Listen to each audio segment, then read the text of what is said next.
Ukrainian fighters have detected and destroyed Buk-2 and Buk-3 anti-aircraft missile systems of the occupying Russian army, each worth $40 to $50 million USD.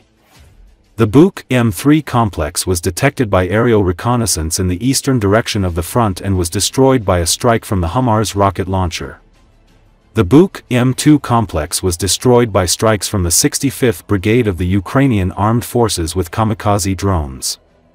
The fighters also targeted military trucks in the area with their drones and destroyed them.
The main intelligence directorate of the Russian Federation has instructed its agents in Europe to urgently establish the identities and entourages of influential critics of the Russian government.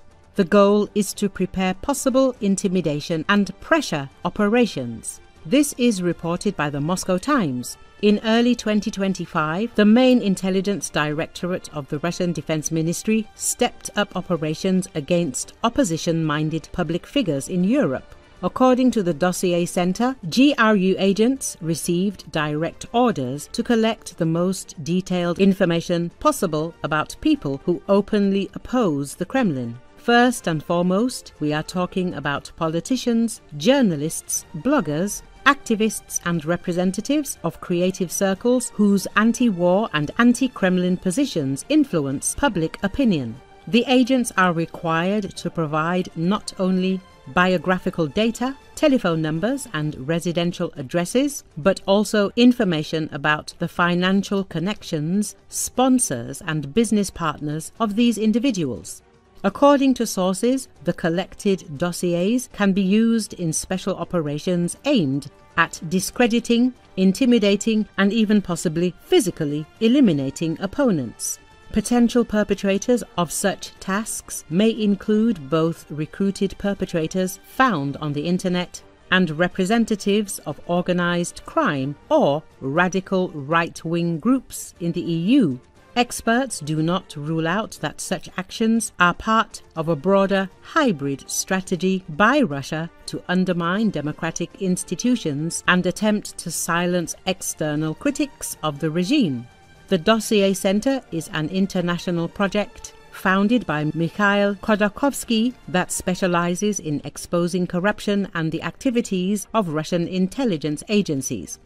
Let us recall that European intelligence services reported that Russia was preparing a possible aggression against the EU, against which backdrop Kaja Kallas called for increased support for Ukraine and an increase in defense spending.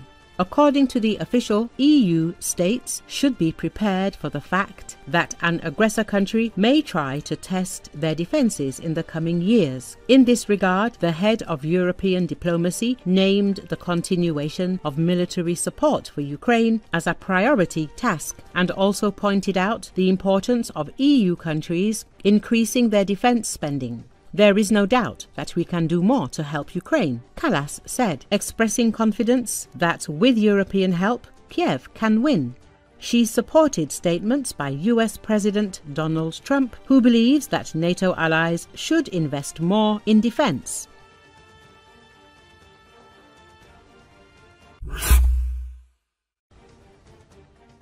Russia has lost over 370 planes since the beginning of the full-scale invasion on February the 24th, 2022, the General Staff of Ukraine's Armed Forces reported. According to Maya Karlin, national security writer with the National Interest, analyst with the Center for Security Policy, the sheer number of military equipment lost over the last 3+ years of Russia's Ukraine invasion is staggering. She says that from main battle tanks and airframes to munitions and infantry fighting vehicles, both sides of the war have not been immune to heavy stockpile losses.